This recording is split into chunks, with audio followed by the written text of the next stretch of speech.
Melanjutkan kisah Paxton yang menjadi satu-satunya orang yang berhasil selamat dari tragedi di Slovakia, ia ditemukan pingsan di dalam kereta dengan anak Pak Martin yang hilang entah kemana, di mana Paxton langsung dibawa ke rumah sakit untuk mendapat perawatan sampai kondisinya kembali pulih. Tak lama, muncullah para petugas dari lembaga pemerintahan yang bermaksud meminta keterangan terkait apa yang sudah dialami oleh Paxton, di mana ia langsung bercerita tentang sebuah organisasi rahasia yang menculik para turis untuk dijadikan sebagai objek bagi orang-orang kaya yang ingin mendapatkan pengalaman berbeda, yaitu membunuh, di mana semua anggota organisasi tersebut memiliki tanda yang sama, yaitu sebuah tato bergambar anjing pada lengannya. To say, look something like this. Help! Somebody help me! Dan ya, itu semua ternyata hanyalah mimpi akibat Paxton yang belum bisa melupakan kejadian tersebut, di mana kini ia dan kekasih tinggal di sebuah tempat yang jauh dari perkotaan untuk menghindari organisasi yang mungkin masih melakukan pengejaran terhadap dirinya. Keesokan paginya, si kekasih pun terbangun oleh tukang kebun yang sedang memotong pohon menggunakan gergaji mesin, di mana saat si kekasih turun ke bawah, alangkah terkejutnya ia saat melihat Paxton sudah maut dengan kondisi kepala yang sudah putus.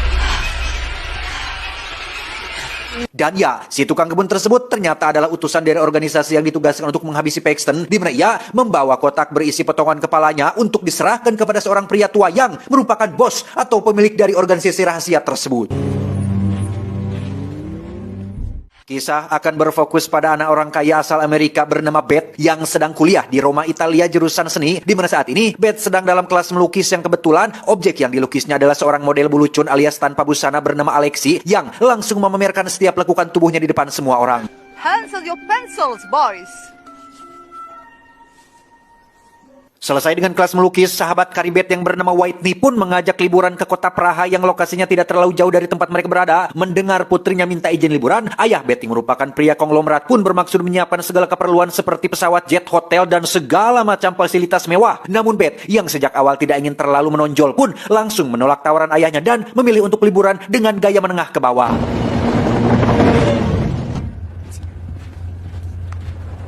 Dengan sebuah kereta api kelas ekonomi, Beth, Whitney, dan satu teman mereka yang masih polos bernama Lorna pun berangkat menuju kota Praha, di mana Beth dan Whitney yang ingin pergi cari minum pun meninggalkan Lorna sendirian, yang memang lebih suka sendiri sambil mendengarkan musik dari iPod kesayangannya.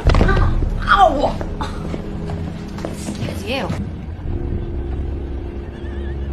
Saat sedang menikmati minuman itulah, Beth dan Whitney dihampiri oleh pria asing mengajak mereka ke gerbongnya. Beth sempat menolaknya, tapi karena Whitney mengiyakan ajakan tersebut, Beth pun akhirnya ikut juga.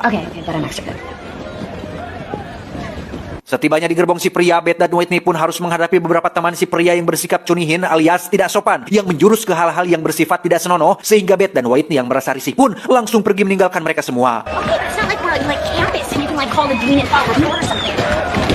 Sesampainya di gerbong mereka, Beth dan Whitney pun menemukan Lorna sedang panik setelah iPodnya diambil oleh seseorang pria misterius yang tepat saat Whitney akan mencarinya keluar. Ia secara kebetulan melihat si pria bersama teman-temannya mengganggu setiap gerbong yang ada, sehingga Whitney pun dengan cepat masuk kembali ke dalam dan mengunci pintu gerbong mereka serapat mungkin.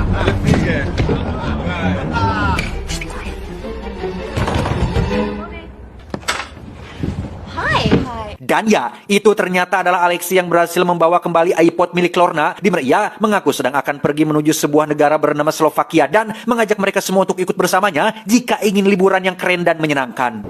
Nostrovia.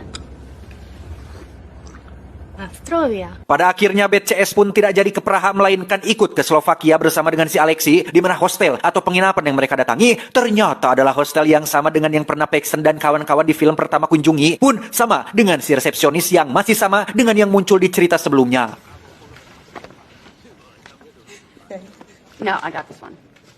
Setelah Beth dan kawan-kawan selesai check-in dan menyerahkan paspor mereka, si resepsionis mulai menunjukkan keanehannya saat pergi ke ruangan rahasia, di mana ia melakukan scanning terhadap paspor milik Beth dan kawan-kawan untuk dikirimkan kepada para klien dari organisasi rahasia, sehingga bisa disimpulkan bahwa sejak awal, hostel ini memang dikelola oleh organisasi yang bertujuan untuk menampung dan menyiapkan para calon korbannya yang nantinya akan diculik satu persatu setelah berhasil terjual kepada para beberapa klien yang meminatinya.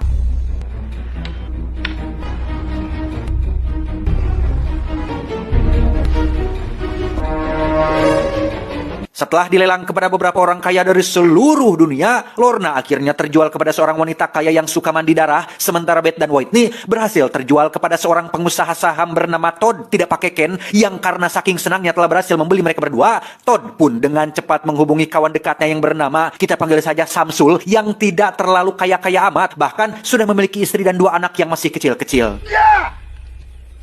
That's what I'm talking about. Tiba di Slovakia, Todd dan Samsul yang naik jet pribadi pun langsung disambut oleh orang dari organisasi yang membawa mereka ke hotel mewah khusus untuk para anggota, di mana Samsul yang belum pernah melakukan ini sebelumnya pun nampak terlihat gugup dan seperti ragu-ragu. Namun karena tidak enak kepada Todd, Samsul pun pura-pura hanya kecapean saja. You ready to do this? Karena ini adalah pertama kali juga untuk Todd, ia pun langsung mendapatkan tato anjing sebagai syarat keanggotaan, di mana saat giliran Samsul yang akan ditato, ia pun menolak melakukannya karena takut dimarahi istri, tetapi karena sudah terlanjur datang ke tempat ini, dan Todd juga memintanya dengan agak sedikit memaksa, Samsul pun tidak memiliki pilihan lain selain harus melakukannya juga. Kembali ke Beth dan kawan-kawan yang sedang jalan-jalan di kota Slovakia, mereka tak sengaja bertemu dengan barudak letik bangor atau anak-anak Badung lah yang suka memalak dari para turis, yang ketika Lorna bermaksud memberikan mereka permen, salah satu bocah pun meludahinya dan langsung lari pergi begitu saja.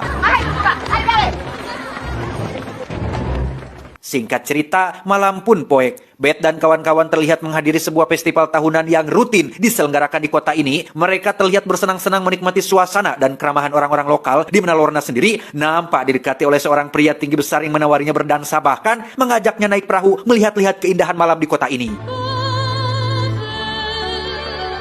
Tak ingin pergi tanpa bilang kepada yang lain, Lorna pun meminta izin kepada Beth untuk pergi bersama orang asing yang baru dikenalnya. Sempat dilarang untuk melakukannya. Lorna yang masih lugu dan mudah dipengaruhi pun tetap pergi bersama pria asing tersebut, sehingga Beth tidak bisa berbuat apa-apa. It's okay. Okay, you promise?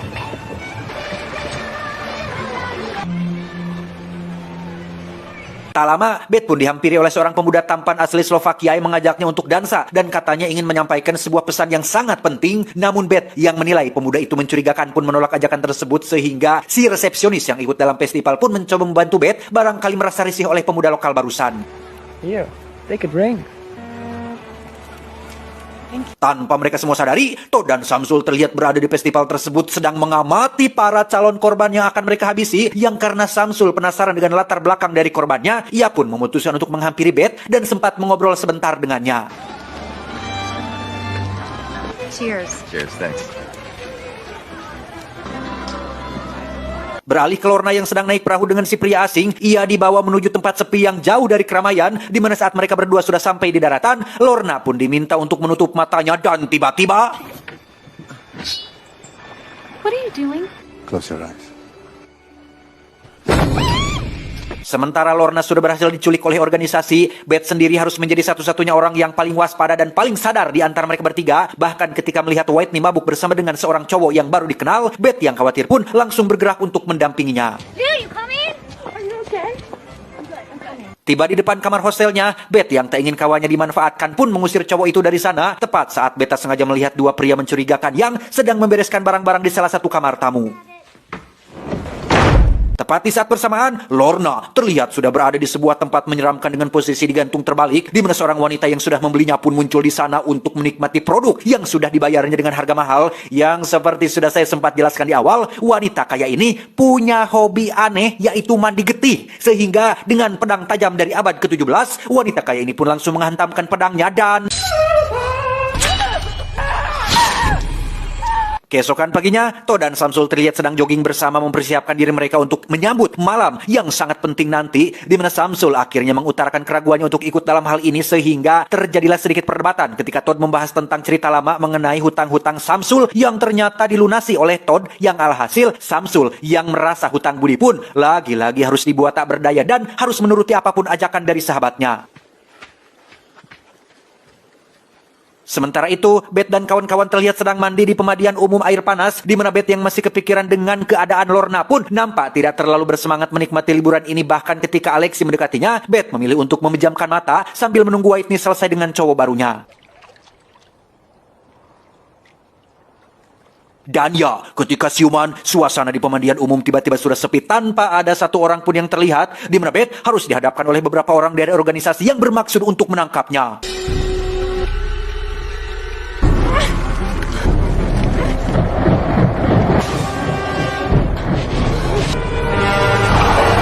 Tiba di jalan raya, Beth sempat bertemu dengan seorang pengendara mobil yang ternyata adalah si pemuda yang sempat mengajaknya dansa di festival. Wajahnya terlihat babak belur sehabis dihajar oleh orang-orang dari organisasi dan sedang dalam perjalanan ke tempat lain setelah diusir dari kota tersebut.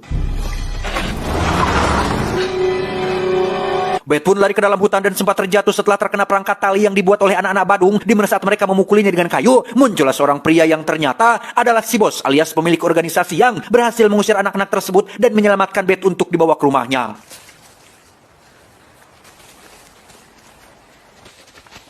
Disinilah Beth sekarang di rumah sang ketua organisasi paling biadab sedunia, di mana Alexi mengaku sebagai anak dari bos yang padahal ia hanyalah seorang karyawan biasa yang memiliki tugas untuk mencari dan menandai para calon korban yang layak untuk dilelang kepada para klien. Setelah pakaian Beth diganti dan wajahnya didandani, Alexi pun menyuruh Beth untuk istirahat dulu sembari menunggu pihak kepolisian datang untuk mengusut kasus hilangnya Lorna dan Whitney. Yang tak lama setelah Alexi keluar kamar, Beth yang tidak tenang pun mencoba melihat keluar jendela dan menemukan ada beberapa orang yang sempat mengejarnya memasuki rumah ini, sehingga Beth pun dengan cepat masuk ke dalam sebuah lemari tanpa sadar jika lemari tersebut adalah sebuah jalan masuk menuju ruangan khusus tempat disimpannya kepala beberapa korban yang dianggap paling spesial dan paling menyusahkan, yang salah satunya adalah kepala si Paxton. Setelah Beth berhasil ditangkap oleh para penjaga, kita akan melihat Whitney sedang disekap bersama beberapa turis lainnya. Satu persatu dari mereka pun dibawa ke hadapan seorang penata rias yang khusus ditugaskan untuk mendandani para calon korban agar terlihat menarik di hadapan klien, di mana Whitney berhasil memanfaatkan kesempatan itu untuk menggigit hidung si penata rias dan mencoba mencari jalan keluar dari tempat ini, tetapi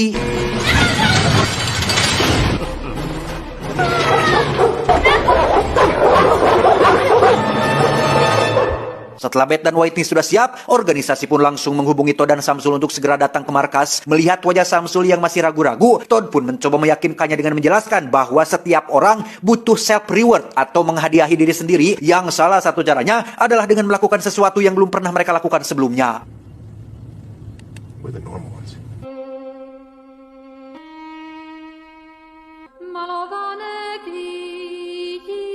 Tiba di pabrik yang sama dengan yang ada di film pertama, Todd dan Samsul pun dibawa menuju ruang persiapan berisi segala jenis benda tajam yang biasa dipakai untuk alat, di mana Samsul masih saja terlihat ragu, tetapi demi kesetia kawanan, ia pun memutuskan untuk melakukannya.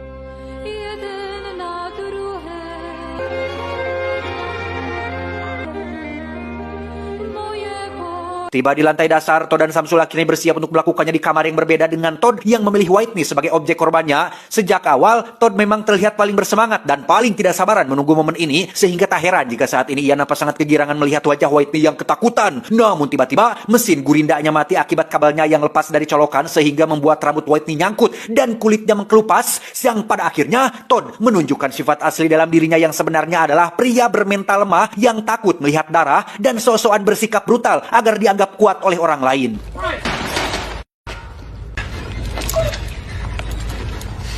Tanpa menyelesaikan apa yang sudah ia mulai, Todd yang sudah kehilangan mood pun memilih untuk meninggalkan Whitney seperti itu tanpa ingat bahwa dalam kontraknya dengan organisasi ini jelas-jelas tertera aturan penting agar setiap klien wajib menyelesaikan apa yang sudah dia mulai, sehingga karena Todd keras kepala dan tetap ingin pergi, para penjaga pun langsung melepaskan beberapa ekor anjing galak yang dengan cepat menghabisi Todd di dalam lift tersebut.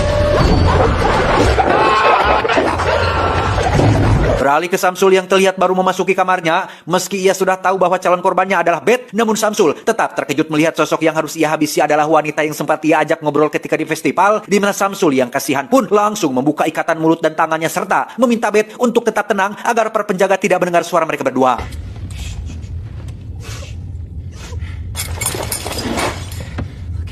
Dengan fakta bahwa dirinya sudah terikat kontrak dengan organisasi, Samsul pun harus memilih antara menghabisi Beth atau berkorban dengan menyerahkan nyawanya sendiri kepada para penjaga seperti yang dialami oleh Todd. Melihat Samsul kebingungan, Beth pun buru-buru meyakinkan Samsul untuk jangan melanjutkan ini sembari mengatakan bahwa Samsul adalah seorang pria baik-baik yang tidak akan sampai tega dan sanggup mengambil nyawa seseorang.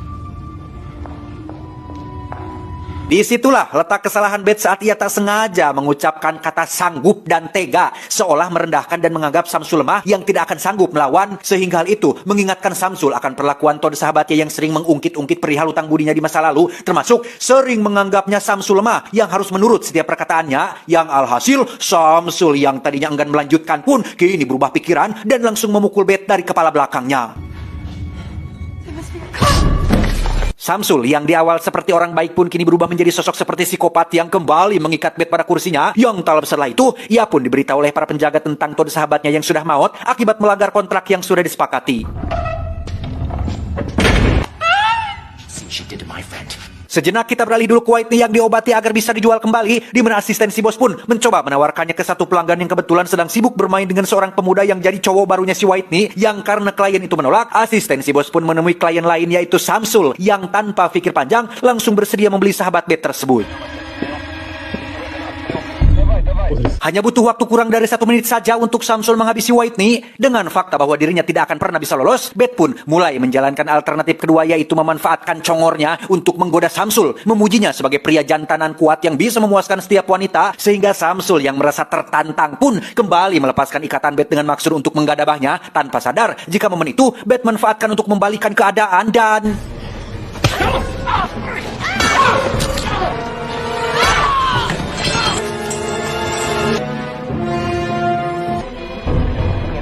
Tepat saat si bos dan para penjaga datang ke sana, Bet sudah dalam posisi ancang-ancang akan memotong Johnny-nya si Samsul. Yang ketika si bos menyuruh para penjaga untuk menembak mereka berdua, Bet dengan cepat menawarkan sejumlah uang dalam angka besar untuk membeli Samsul, termasuk ingin mendaftar sebagai anggota organisasi baru. Karena seperti yang sudah saya jelaskan sebelumnya, Bet ini adalah anak dari seseorang yang sangat kaya raya di Amerika Serikat. Bahkan jika ia mau, tempat ini pun bisa Bet beli dengan tabungannya yang ada di Bank Swiss, Roma, dan negara-negara lainnya. Sehingga melihat ada cuan yang lebih banyak ditawarkan kepadanya, si bos pun menjadi tertarik dan langsung menerima tawaran tersebut. Business.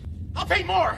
No, there's a second mortgage on your house. Sempat melipat gandakan bayarannya, Samsul nampaknya harus pasrah saat si bos sudah mengetahui latar belakang Samsul yang hanya seorang karyawan kantor biasa. Bahkan keberadaannya di sini pun hanya diajak dan ditraktir oleh Todd sahabatnya, yang karena aturan untuk bisa menjadi anggota adalah membunuh. Bet pun dengan senang hati menggunting Johnny-nya si Samsul dan membiarkannya maut kehabisan getih. Let him bleed to death. Saat sedang ditato anjing tanda keanggotaan itulah, Bet pun kembali menawarkan sejumlah uang untuk bisa membeli satu orang lagi yang ingin dia habisi, yaitu si Alexi. Yang karena si bos hanya peduli pada uang dan tak pernah sedikit pun peduli pada karyawannya, ia pun menerima tawaran tersebut, sehingga Bet dengan cepat menyuruh anak-anak Badung untuk mencuri tas Alexi agar terpancing masuk ke dalam tempat sepi, sehingga Bet yang sudah siap dengan kapak besar pun bisa langsung menyambutnya, dan inilah yang terjadi. Nostrovia. Tamat ending yang cukup memuaskan.